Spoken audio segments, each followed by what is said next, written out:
तीन भुवन में सार वीतराग विज्ञानता शिवस्वरूप शिवकार नमः त्रियोग समारिके मुनि सकल व्रती बड़भागी भव भोगन ते वैरागी वैराग्य उपावन माई चिंते अनुप्रेक्षा भाई इन चिंतत समसुख जागे जिमि ज्वलन पवन के लागे जब ही जिय आत्म जाने तब ही जिय शिव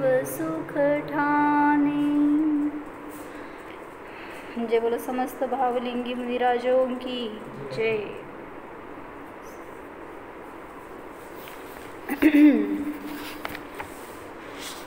12 भावनांमध्ये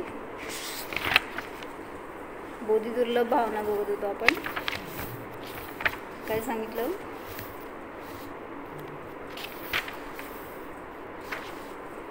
लोकभावनामध्ये काय बघितलं होतं?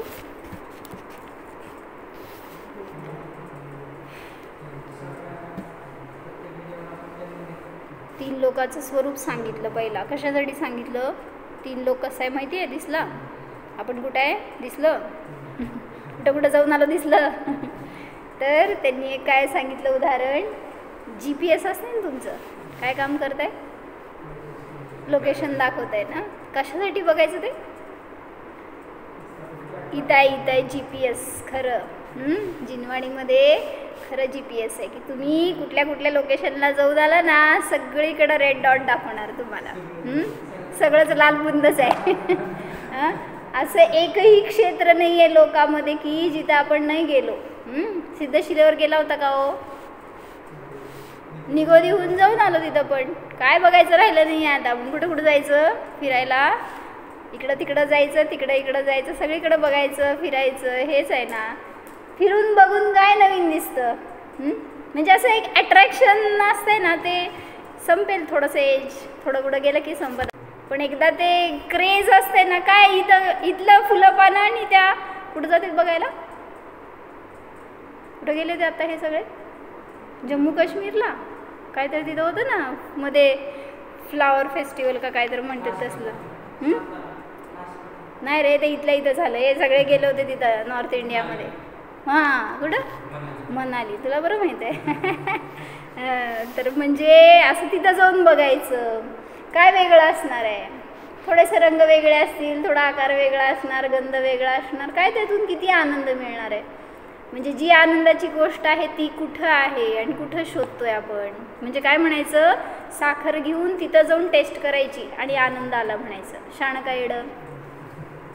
मग इथं बसून खावा ना. ती साखर इथं पण तेच टेस्ट देणार आहे, तिथं पण तेच देणार आहे. पण आपल्याला अज्ञान असतं ते.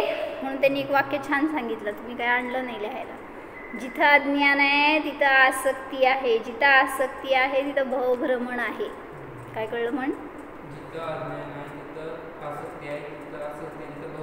म्हणजे काय? अज्ञान म्हणजे सुख विषयातून येतं हे अज्ञान आहे. सुख त्या फिरायला गेल्यावर हिल स्टेशनमधून येतं हे अज्ञान आहे. सुख काहीतरी खाल्ल्यावर येतं हे अज्ञान आहे. सुख बाह्य सगळ्या पंचेंद्रियांच्या विषयातून येतं हे अज्ञान आहे. मग जिथं अज्ञान आहे तिथं 5 इंद्रियांचे विषय भोग आहेत. म्हणून काल जितूबाईंचं एक वाक्य काय होतं माहिती प्रवचनमध्ये, की व्यसन कशाला म्हणायचं? परवा आपण घेतलं होतं ना रात्री. व्यसन कशाला म्हणायचं सांगा? व्यसन म्हणजे काय? हां, तर त्यांनी काय सांगितलं, 4 संज्ञा आहेत ना तुमच्याकडं. कुठल्या 4 संज्ञा ऋषभ? आहार, भय, मैथून आणि परिग्रह या 4 संज्ञा आहेत. त्या संज्ञांमधली आसक्ती म्हणजे व्यसन आहे. म्हणजे काय? आसक्ती. आहार करणार की मुनिराज पण आहार करतात. हां, नाही, किंवा ही गोष्ट चांगली आहे तर मुळासकट. किंवा भरलं तरी पोट अजून खायचंच, ह्याला म्हणायचं आसक्ती. न खाता सुद्धा आसक्ती असते बरं का, असं नाही की खाल्ल्यावरच.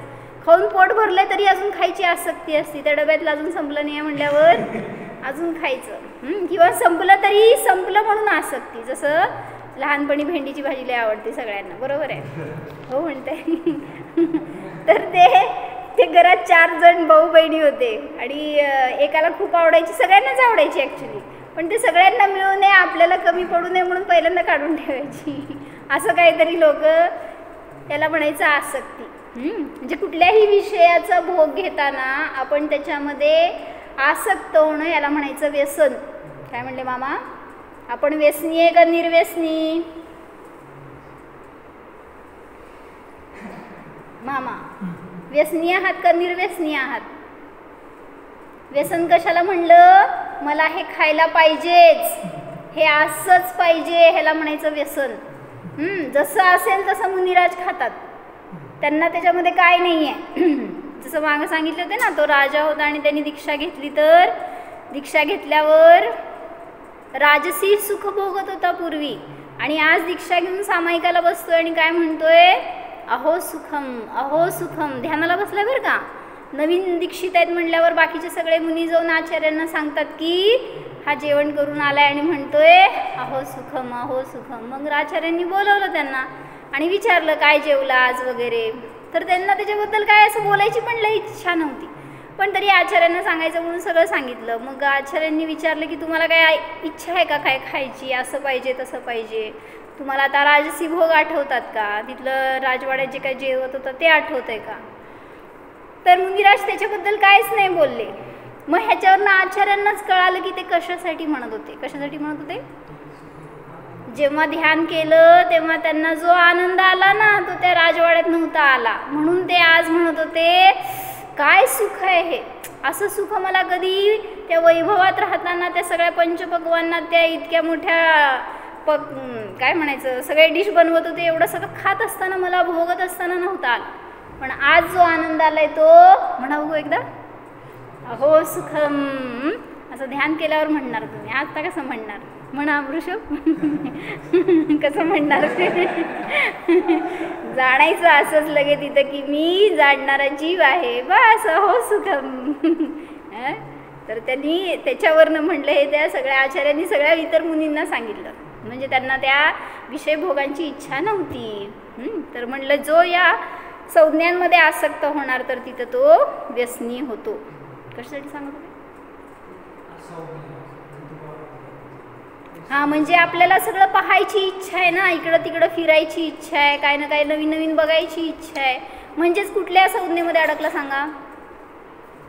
आहार, भय, मैथून, परिग्रह. कुठल्या संज्ञेत अडकलो?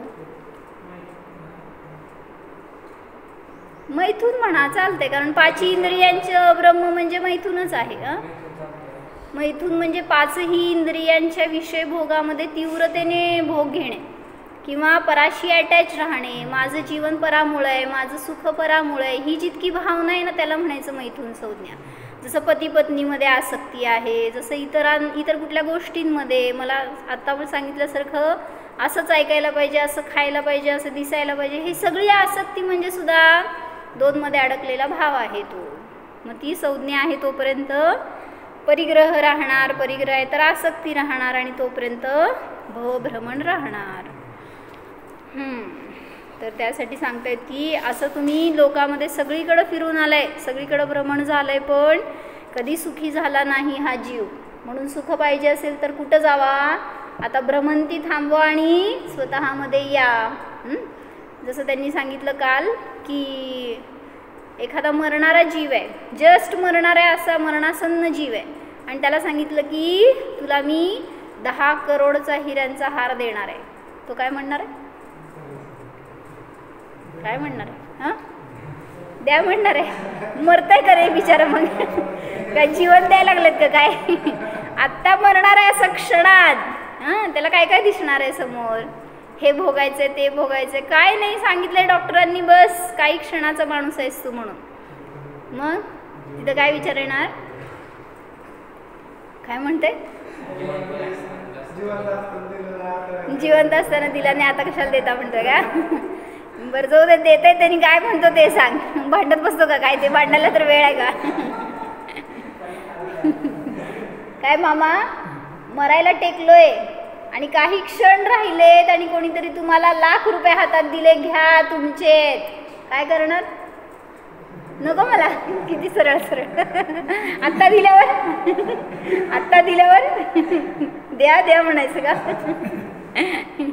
तर त्यांनी सांगितलं, म्हटले त्याला जसं जितकी आता ना काय करायचं मला, जाऊ दे. का असे विचार आले? कारण दिसतंय मरण समोर आहे. तर त्यांनी म्हणले तुमचं नाही आहे का हो मरण? तुमचं जर असं लांब आहे एवढंच, मग तुम्ही का आज देही देही करताय? म्हणजे सांगतायत म्हणून की जे मिळालेली गोष्ट आहे ती फार दुर्लभ आहे आणि आपण जे नाही मिळालं त्याच्याच मागं पळतोय. म्हणून मागं काल सांगितलं होतं एकदा की जे आहे त्याच्याकडं बघा, जे नाही त्याच्याकडं बघून दुःखी होतोय. आहे त्याचा पण भोग घेऊ शकत नाही. काय आहे? काय नाही आहे तुमच्याजवळ.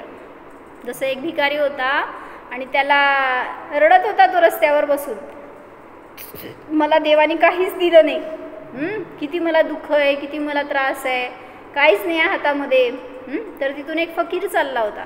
त्यांनी विचारलं, का देवाला कोसतोयस? तुझ्याजवळ जे आहे ते कोणाजवळ नाही आहे, तू करोडपती आहेस म्हणले. तो म्हणला, का चेष्टा करताय भिकाऱ्याची? माझ्याकडे एक फुटी कवडी नाही आणि तुम्ही मला करोडपती म्हणताय. मग तो फकीर म्हणतो, मी सिद्ध करून दाखवतो तुला. मग तो म्हणतो, नको, मला खायला प्यायला द्या, मला पैसा द्या, मिळालं तर लय झालं. म्हटले, चल तुला राजाकडं देतो. आणि ते दोघं गेले राजाकडं. मग राजाला सांगितलं त्यांनी फकीरनी जाऊन पहिल्यांदा की मंदिरात. तर असं हा काय म्हणतोय, स्वतःला देवाला दोष देतोय की तू मला काय दिलं नाही, तर त्याला सांगा. मग त्यांचं सगळं बोलणं झाल्यावर राजा आला जवळ आणि म्हणतोय काय त्या भिकाऱ्याला, म्हणले मला तुझा फक्त एक पाय दे, मी तुला 1 करोड रुपये देतो.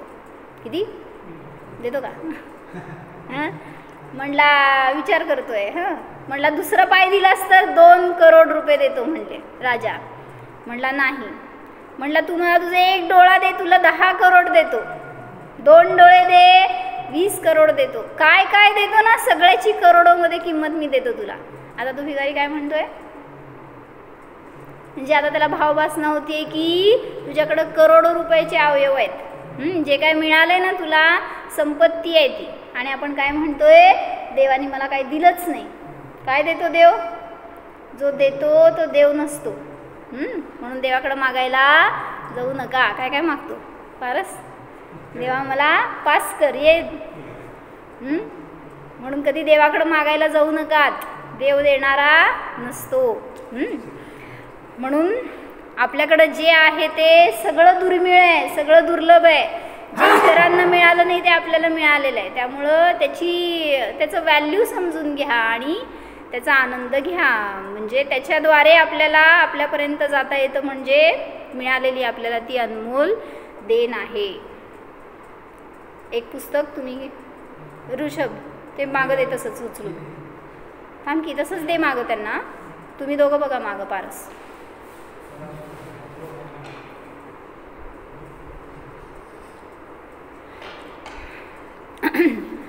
हुकुमचंद भारेलजींचे 12 भावनांमधली बोधी दुर्लभ भावना आहे. पान नंबर किती आहे? 148 आहे.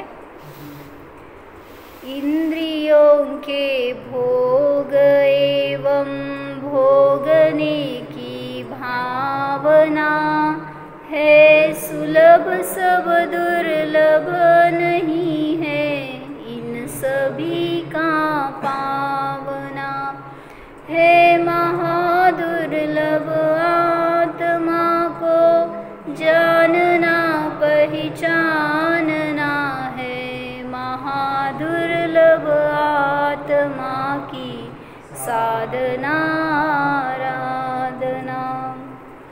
सांगा. नाही ते भजन होतं आपलं वेगळं. जिंधरम जिंधरम ते वेगळं भजन होतं. सांगा अर्थ. जोरात सांग, जोरात मामांना.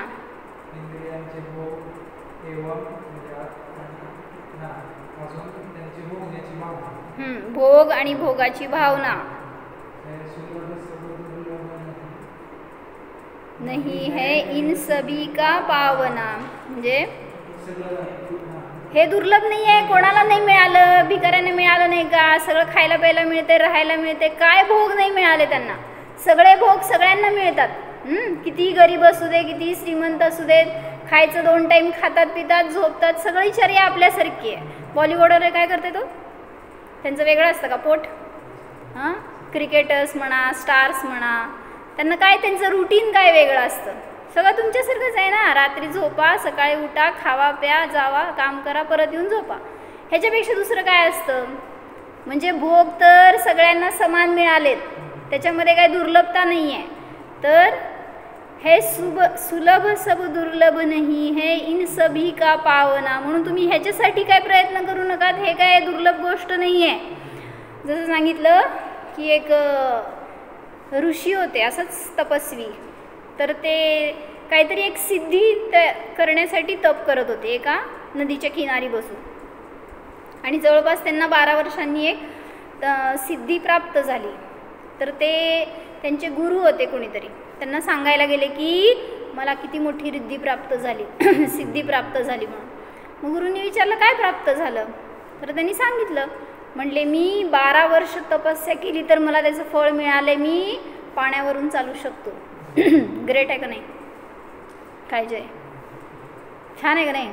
तुला दिली तर अशी विद्या शिवमंतर कुठं जायचं पाण्यावरनं भैया.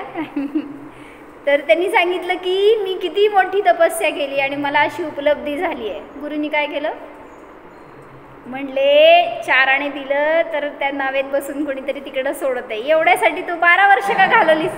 हां, म्हणजे किती वाचवले? 4 आणे वाचवले आणि 12 वर्ष घालवले. म्हणले जे तुला असं मिळणार नाही आहे, सहजासहजी त्याची उपलब्धी करायची होती उलट तप करून. काय उपलब्धी केली तू? जी की सगळ्यांना प्राप्त होणारी गोष्ट आहे. कोणाचं तरी पोट भरलं असतं 4 आणे देऊन, 4 रुपये देऊन, पण तू काय केलं, फुकट त्याच्यामध्ये घालवलं. मग असं सांगितलं, साध्या सुध्या गोष्टी सगळ्याला मिळणार आहेत, इंद्रिय मिळालेत, शरीर मिळाले, विषय भोग मिळाले, ते मिळणं म्हणजे दुर्लभता नाही आहे. है महादुर्लभात्मा को जानना पहचानना. म्हणजे मी आत्मा आहे ह्याचा स्वीकार, त्याची जाणीव, त्याला मानणं, जाणणं, हे सगळं दुर्लभ आहे. रस्त्यावर ते झाडणारे आहेत त्यांना कोण सांगणार आहे तुम्ही आत्मा आहे, तुम्ही शरीर नाही आहे? कसं मिळणार आहे त्यांना देशना? सांगा की या परिसरात येते तरीसुद्धा त्यांना ती दुर्लभ आहे वाणी. तुम्हाला आत येऊन बसून मिळतीये, इथंच असणार आहे, जाऊ दे, सांग तुझ्या मम्मीला सांगितलं होतं ये म्हणून, आली. किती दुर्लभ आहे.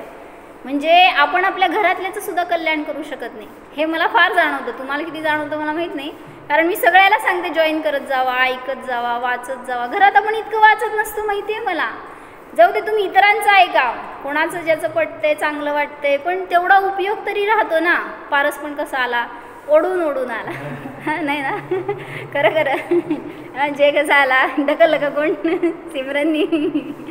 म्हणजे आपल्याला ते मिळायला पाहिजे ना, ते कोणाला तरी मिळतं, ही दुर्लभता आहे, सगळ्याला मिळत नाही. सांग घरातले किती जण येतात भैया, का असं मग सांग ना, जिथं जायचं तिथं जावा, ऐका, पण मिळते तोपर्यंत मिळवा. परत एकदा गेल्यावर गंगा काय म्हणतात, पाणी सुकल्यावर गंगेत जातात पाणी प्यायला, न्हायला, मिळणार नाही परत आपल्याला. म्हणून दुर्लभ आहे आत्म्याची गोष्ट, ऐकणं दुर्लभ आहे, मिळवणं दुर्लभ आहे. हे महादुर्लभात्मा की साधना आराधना. जो साधना करतो, साधना दुर्लभ आहे आणि त्याची सिद्धी दुर्लभ आहे. म्हणून सांगतायत की अशा गोष्टी मिळवा. तुम्हाला अचीवमेंट पाहिजे असते ना, काहीतरी गोल क्रॉस करायचं असतंय, काहीतरी टार्गेट अचीव करायचं असतंय म्हणता, हे करा ना, हे मोठं टार्गेट आहे आपल्यासाठी. कारण हा भाव मिळालाय तो एवढ्यासाठीच. कशासाठी? भवाचा अभाव करण्यासाठी. कशासाठी बोल? म्हणजे मोक्षाला जाण्यासाठी मिळालाय, आपल्या आत्म्याला जाणण्यासाठी मिळालाय मामा. काय करतोय आपण मग? आत्मा करतो का घरी जाऊन काय वेगळं करतो? तर आत्म्याला जाणा आणि मी आत्मा ह्याची भावभासना ठेवा, तर सगळे त्या संयोगातल्या जीवांचे कशाही सुद्धा नष्ट होतील. सहजासहजी जादू असते ती, फक्त ती जादू आपल्याला करायला यायला पाहिजे. शिकवू काय? शिकवते, तुम्ही शिकतच नाही की काय करायचं. फ्री ऑफ कॉस्ट असलं तरी शिकणार नाही तुम्ही लोक. तुम्हाला बाहेर पैसे देऊन शिकायचं आहे. हां, इथं विद्या आम्ही देतोय तर काय विरुषभ कुठं जायचं, बाहेर जाऊन शिकायचं आहे आपल्याला. पण हे नाही शिकायचं. म्हणून मी पंडित होणार, उलट विद्वान होणार, शास्त्री होणार, हे शिकणार, ह्याच्याने कल्याण होणार आहे. किती वाटते? लोकांनी टार्गेटच दिलंय तुला पहिल्यांदा, इंजिनियर, डॉक्टर, वकील, हे असलंच काहीतरी बनणार. काय बनणार आहे? का नाही? हां, पंडित बनणार आहे. पंडित तर आहेच की ते. आत्म्याचं पंडित बनायचा. बरं, चला पुढं म्हणा 4 लाईन. नरदेह उत्तम देश पूर्ण आयुषुभ आजीविका दुर्वासना की मंदता परिवार की अनुकूलता सत सज्जनों की संगति सद्धर्म की आराधना है उत्तरोत्तर महादुर्लभ आत्मा की साधना. सांगा, सांग पारस अर्थ. जे ट्रान्सलेट कर, काय नाही, सोपे आहेत शब्द. म्हणजे उत्तरोत्तर दुर्लभता सांगायला लागलेत. काय काय मिळालं त्या पुढची मिळणं किती किती महान दुर्लभ आहे का गोष्ट आहे. खरं मी मदत करते. बोल जे. नरदेह. नरदेह म्हणजे मनुष्याचं शरीर मिळालं हे दुर्लभ आहे. वाटतंय का आपल्याला? आपण मिळालोय, ह्या जन्मात आलोय तर किती कष्ट केलेत पूर्वी तुम्हाला माहिती आहे का? काय काय केलं सांगा. या भवातलं आठवत नाही, मागचं काय आठवायचं? हां, काय काय कष्ट केलंय? जे सांग, काय केलं कष्ट? कष्ट रे, किती भयंकर कष्ट केले. त्या निगोदातनं बाहेर पडायचं चेष्टा आहे होय. निगोदातनं एकेंद्रियात आलो, त्यातनं द्विंद्रिय, त्रिंद्रिय, चतुरिंद्रिय, किडा मुंगी होतो माहिती का? मरून अशा पर्यायात आलोय. कसं काय आलोय? काय काय महत महत प्रयत्नांनी आलोय. किती पापाचं उदय भोगून आलोय. कसं आला? इथं कुठून आला मामा? इथं कुठून आला? कुठल्या गतीतून इथं आलाय? कोणाला माहिती? देवाला माहिती. कुठं जाणार आहे ते तुम्हाला माहिती असायला पाहिजे. जो आत्म्याला जाणतो तो देवगतीलाच जातो, दुसरीकडे जात नाही, नाहीतर मोक्षाला जातो. म्हणून सगळ्या दुर्गतीतून येऊन आपल्याला आज हा देह मिळालाय. म्हणून नरदेह हे दुर्लभ. पुढं उत्तम देश म्हणजे अकलूज उत्तम देश का? नातेपुते उत्तम देश आहे. कुठलं उत्तम देश? हां, म्हणजे त्यांना सांगायचं आहे काय, आज फॉरेन कंट्रीमध्ये तुम्ही जन्माला असतं तर भाग्य होतं का? लोकांना असं वाटतंय. जसं माझी एक बहीण आहे, स्वित्झर्लंडमध्ये असते. ती स्वतःच असं फील करते की कसलं ग्रेट आहे, मी इथं राहते. हां, आम्हाला असं वाटतं की किती दुर्भाग्य आहे बिचारी. म्हणजे माताजींचं सानिध्य सोडून किंवा इथलं सगळं सोडून तिथं जायला राहायला लागतंय. आणि आता तिचा मुलगा तिथंच जन्मला, आता तिथलेच झालेत. मग त्यांना अशी दुर्लभता वाटते की असलं आपल्याला भारी मिळालं. असं कोणालाच मिळालं नाही. पण झुरतात उलट ते. आपले लोक नाही आहेत, आपल्याला सानिध्य नाही आहे, गुरु नाही, देव नाही, शास्त्र नाही, काय आपल्याकडे येणं जाणं नाही. काय करणार अशा ठिकाणी जन्मलं असं तर? म्हणजे बाहेरची सगळी अनुकूलता बघायची नाही आहे. धर्म असेल तर तो उत्तम देश म्हणलं. म्हणून सांगतायत की अशा देशात आपण जन्मलो हे सुद्धा महादुर्लभ गोष्ट आहे. जाऊ दे, इंडियासुद्धा झालं, पण त्याच्यात पण असे अनेक ठिकाणं आहेत की जिथं काय धर्माचं काय आज लवलेश. कोणाला काय धर्माचं? पुण्यात जन्मलं असं तर किती भारी गेले पूजा आहे. हां, पुण्यात जन्मलं असतं तर रडतेत लोक, इथं पुण्यात राहायला मिळत नाही, पुण्यात जायचं आहे, राहायचं आहे. काय माहीत नाही जायचं का? म्हणजे पुण्य नाही आहे तिथं. पुणे आहे ना, ते पुण्यरहित आहे. त्यामुळे तिथं जाणारा जीव पापच करतो. म्हणून तिथं जन्मायचे भाव करताय. म्हणजे होतं तिथं पूर्वी धर्म होता, सगळं होतं, पण आज किती राहिलाय धर्म. उलट लोक घाबरायला लागले तिथं, कारण सगळे व्यसनाच्या अधीन व्हायला लागलेत, सगळे भोगी व्हायला लागलेत. कुठं ते शिकायच्या नातानी जातात आणि दुसऱ्याच क्रियांमध्ये अडकतात.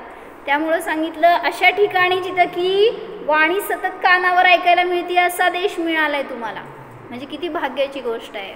आणि आपण जर गेलो नाही ऐकायला तर जय भाग्य का दुर्भाग्य. मग जिथं मिळतंय तिथं जेव्हा मिळतंय तेव्हा मिळवा परत, कारण अशा ठिकाणी जाणार की जिथं कधीच ऐकायला मिळणार नाही. म्हणजे कुठं? फॉरेन नाही रे. म्हणजे इथून मेल्यावर कुठं जाणार? अशा ठिकाणी जिथं की कधीच काही ऐकायला मिळणार नाही. कुठं? स्वर्गात सगळं मिळतं, जाऊ शकतो कुठं तरी तू ऐकायला, पण कुठं जाणार? तिसऱ्या नरकाच्या खाली. कारण तिसऱ्या नरकापर्यंत सुद्धा जाऊ शकतात देव. कधी कोणाला आली तुमची दया बाबा तर काय आई वडील कुठे गेले असतील ना वर, आपलं पोरगं खाली आहे सांगावं जाऊन म्हणून, ते कदाचित येतील खाली सांगायला, पण सगळ्यालाच मिळत नसतं बरं का ते पण. आणि तिथं जन्मला त्याच्या खाली गेला तर देवांना नो एंट्री. तिसऱ्या नरकाच्या खाली देव जाऊ शकत नाही. मग अशा ठिकाणी जाण्याचं आपण तयारी करतो. म्हणून सांगतायत उत्तम देश मिळालं तर धर्माची आराधना करा. आणि भरतक्षेत्र आहे ना, किती खंड आहेत त्यात? आज मला तुम्ही बोर्ड ठेवला नाही.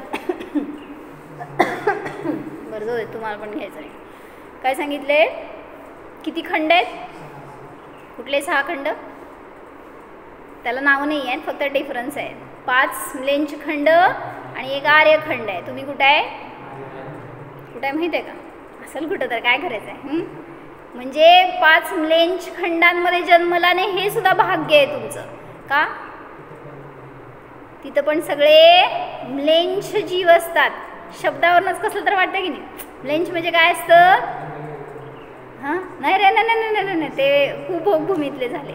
म्लेंछ म्हणजे तिथे सुद्धा सगळे असंयमी, अव्रती, असे भोगासक्त असणारे जीव, ज्यांना की धर्माचा गंध नाही आहे, व्यसनी असणार. हां तिर्यंचे कशाला, मनुष्य सुद्धा सगळे आपल्यासारखंच लाईफ आहे, पण तिथं उत्कृष्ट कुळवाले वगैरे गोत्रवाले जीव नाही आहेत.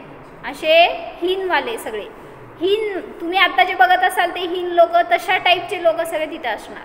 म्लेंछ खंड म्हणतात त्याला. काय म्हटले पारस? म्लेंछ बोलायला तर आलं. म्हणजे काय इंग्लिशमध्ये बोलला का? इंग्लिश शब्द म्लेंछ शब्द आहे तो. तर त्यात तिथं नाही जन्मलो, आर्यांमध्ये जन्मलो. हे सुद्धा आर्य म्हणजे सुद्धा बोलायला किती भारी वाटतं आपल्याला, म्हणजे स्टँडर्ड वाटतं एकदम असं. तर असे स्टँडर्ड लोक असतात आर्यांमध्ये. लगेच तुम्हाला अभिमान.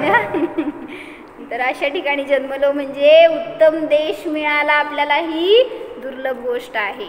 त्यापुढं पूर्ण आयु म्हणजे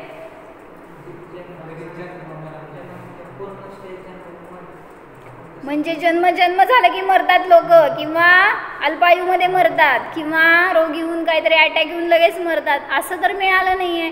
पूर्ण आयु मिळाली आहे तुम्हाला. काय? बोधी प्राप्त करून, तुमचं कल्याण करून, संयम घेऊन कदाचित पुढं सरकण्यासाठी सुद्धा तुम्हाला. पारस भैया दरवाजा बंद कर. हां काय म्हणले? पूर्ण आयु मिळाली तर हे सुद्धा आपल्यासाठी महाभाग्याची गोष्ट आहे. पण त्या पूर्ण आयुचा उपयोग ज्यांनी पूर्ण भोगामध्ये घातला तो महापापी जीव म्हणला जाणार. शेवटच्या समयापर्यंत भोग भोगण्याची इच्छा असते एखाद्याला, ज्याला शरीरामध्ये आणि विषयांमध्ये आसक्ती असतो तो जीव. ते पूर्ण आयु मिळालं, निरोगी शरीर मिळालं तर सगळ्याचा वापर, धन असेल त्याच्यामध्ये तर अजून थोडं. म्हणून माताजी एक सांगतात काय उदाहरण? आधीच मन मरकट तशात मद्य प्याला, आणि वृश्चिक दंश झाला, अशा कपीची काय वर्णावी लीला. म्हणजे काय म्हणायचं आहे? आधीच मन मरकट म्हणजे काय म्हणायचं? माकड. माकड असतो तो कसा असतो? चंचल असतो. अशात त्यांनी मदिरा पिली. कसा असतो रे मदिरा पिलेला? कसलं? तुम्हाला सगळं अनुभव नाही का? बस सगळे अनुभव आहेत बघून तरी. म्हणजे ज्यांनी दारू पिली त्याला व्यसन असं चढलेलं असतं की काय हातपाय स्थिर असतात का डोकं स्थिर असतं. म्हणजे असा अतिचंचल झाला तो. आधीच मन मरकट तशात मद्य प्याला, अशात वृश्चिक दंश झाला म्हणजे विंचू चावला. काय झालं?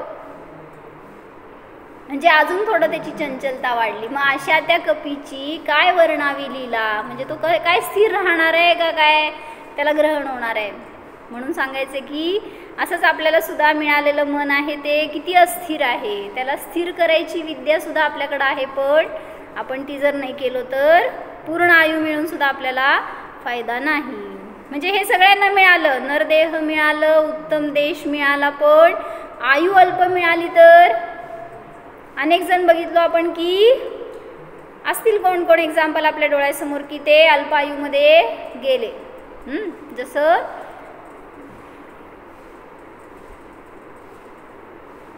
8 वर्षाचा एक मुलगा सोलापूरमध्ये एकांच्याकडं मंदिराच्या समोर घरजवळ, आणि असाध्य रोग झाला, काय म्हणायचं गडगंज, असं काय नाही की काय कमी पडू देतील, रोग झाला होता आणि सगळ्या प्रकाराने ट्रीटमेंट केली त्यांनी, पण काहीही करून वाचवू शकले नाहीत. 8व्या वर्षी तो गेला. काय करायचं सांगा? म्हणजे आपल्याला वाटतं धन वाचवू शकतंय, घरातले वाचवू शकतील, उदय आल्यावर, आणि तुम्ही किती घेऊन आलेला असता ना, म्हणून जेव्हा मला भविष्य सांगणारे भेटले ना, पहिल्यांदा मी विचारले आयु किती का आत्मकल्याण करायसाठी, बरं का, दुसरं काय नाही. म्हणजे आपल्याला जर दीर्घायू मिळाली आहे तर त्याचा आपण उपयोग काय करायचा? इतकी आयु मिळाली आहे मामा, लय पुण्यवान आहे तुम्ही. काय कोण मामा, तुम्ही लय पुण्यवान आहे म्हणून सांगते मी. काय देता? पार्टी द्या.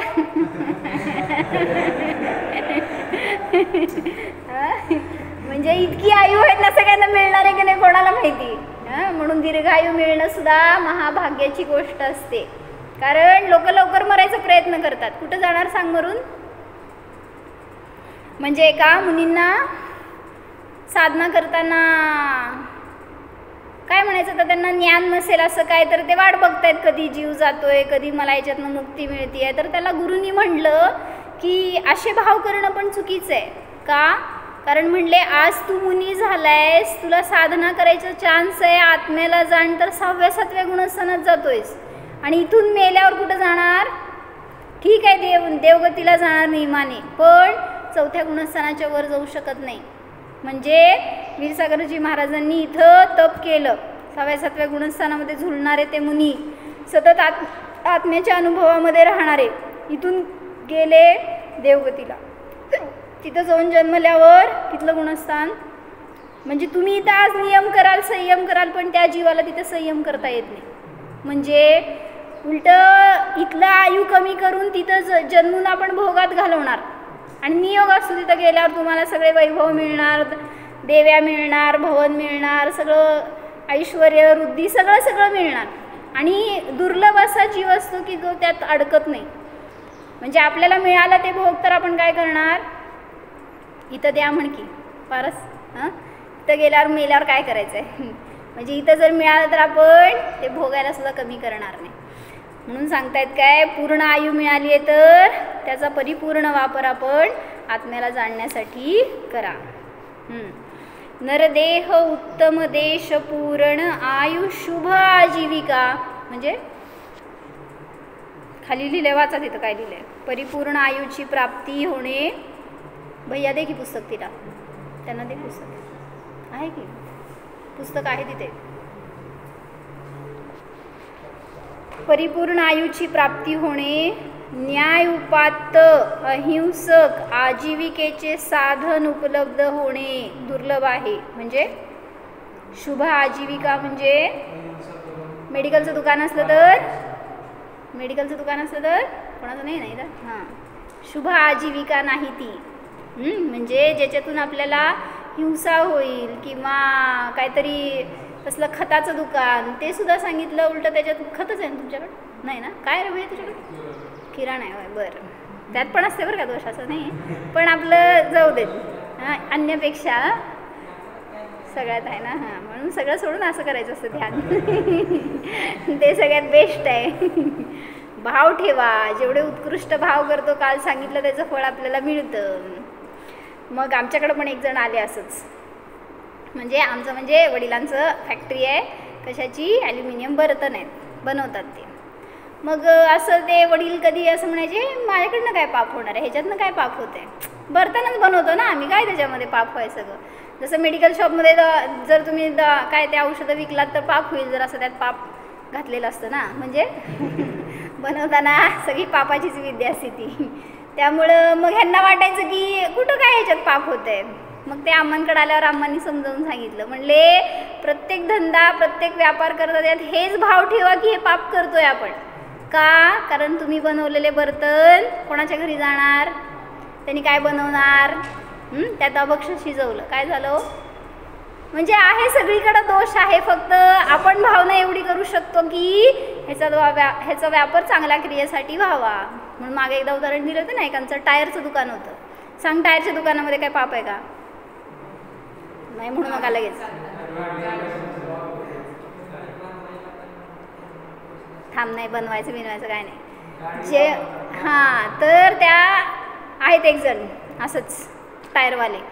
तर त्यांच्या दुकानात एक गाडी आली आणि त्यांनी सांगितलं की टायर पाहिजे या गाडीचं म्हणून. मग ते हां सांग पुढं काय. कशाला तर थांब जरा सांगते मी. हां, तर ते कुठली गाडी आहे म्हणून ते बघायला जेव्हा तो गाडीच दुकानचा मालक आला ना बाहेर, ते काय चेक करायसाठी कुठली टायर बसती. हां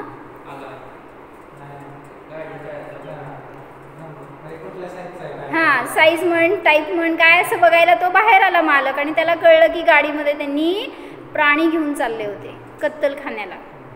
आणि मग त्यांना कळालं ही गाडी कत्तलखान्याची आहे. आणि ते जैन होता, जे काही टायरवाला होता ते. बहुतेक टायरवाले सगळे जैन असतात का माहीत नाही मला. तर ते बघितलं त्यांनी, म्हटल्यावर त्याला द्यायचं नव्हतं ते आता, कारण आपलं जाऊ ते कळाल्यावर तर ॲटलिस्ट रोका.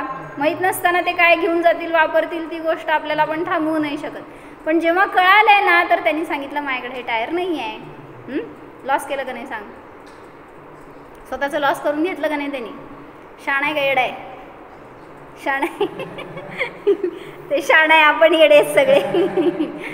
म्हणजे असं सांगितलं शुभ आजीविका म्हणजे साधन, तुम्हाला न्याय उपात्त अहिंसक आजीविकेचे साधन उपलब्ध करून देणं हे सुद्धा दुर्लभ आहे. तुम्ही जन्माने अशा ठिकाणी जन्मला नाही जिथं की बिझनेस असा असेल, चुकीच्या पद्धतीने पैसा कमवणारे जीव असतील, किंवा चुकीच्या ठिकाणी लावून काहीतरी त्यातनं सट्टेबाजीतनं वगैरे, किंवा जे पण असेल ते असल्या चुकीच्या कामात पैसा घालवून त्याच्यातून त्यांची आजीविका चालत असेल, तर अशा ठिकाणी जन्मलो नाही ही सुद्धा महादुर्लभ गोष्ट आहे. कमी पैसा असेल तर चालेल, पण चुकीच्या मार्गाने मिळवलेला धन कधीसुद्धा आपल्याला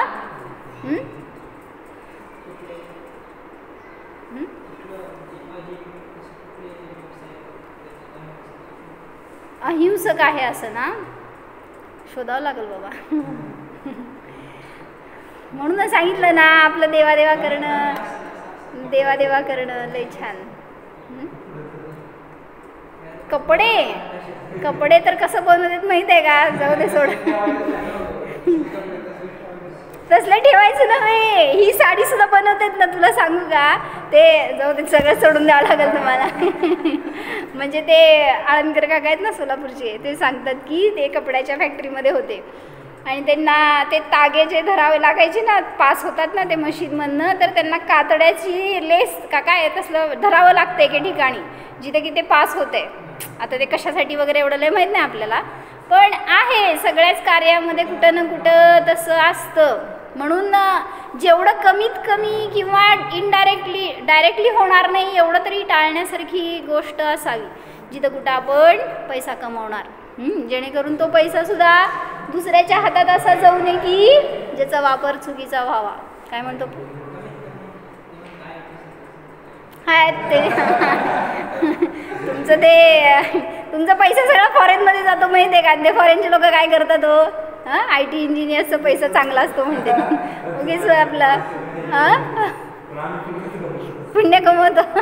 तुमचं काय करायचं आहे, तुम्ही त्यांच्यासाठी श्रम करता माहिती आहे, जे की अभक्षसेवी आहेत, जे की व्यसनी आहेत, त्यांचं काम तुम्ही करून देणार आणि त्यांना पैसा मिळवून देणार. किती चांगली गोष्ट आहे सांग भैया. म्हणून मी इंजिनियर नाही बरं झालं, मी दुसऱ्याची नोकरी करत नाही बरं झालं. म्हणजे दुसऱ्याची नोकरी करणं तर आपण स्वतःचं पुण्यहीन करणं आहे हे सांगितलं. ज्याच्या खाली आपण हाताखाली नोकरी करतो तो महापुण्यवान. मग सांगितलंय उलटं त्यांनी की प्रत्येक जैनांनी नोकरी देणारा व्हा, नोकरी करणारा होऊ नका. काय म्हणतो मॅनेजर होतो काय कंपनीच टाकतो. कंपनीच काढतो म्हणतोय. म्हणजे आपण दुसऱ्याच्या हाताखाली काम करणं हे चांगलं लक्षण नाही. म्हणून आपण जिनं कुळात जन्मलोय तर जितेंद्रिय आहे, जित मोह आहे, भगवंतां समान आहे ह्याची भाववासना करा. हो.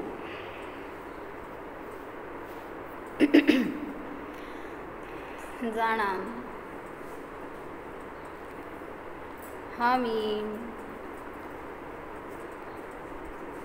शरीर रहित, मनुष्य पर्याय रहित, स्त्री पुरुष वेद रहित शुद्ध जीव आहे. पहा हा आत्मा स्वभावानेच परिपूर्ण आहे. यामध्ये कशाचीही कमतरता नाहीच. भरितावस्थ स्वरूप आहे, आनंदाने भरपूर आहे. मला या विश्वामध्ये पराची आवश्यकता नाहीच. मी परावर जगणारा नाहीच अनुभवा. निर्देह स्वरूपोऽहम्, अशरीरी ज्ञायक स्वरूपोऽहम्,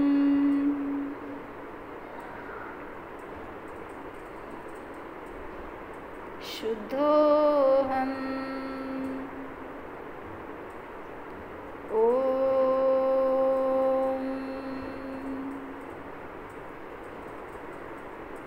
विसर्जन.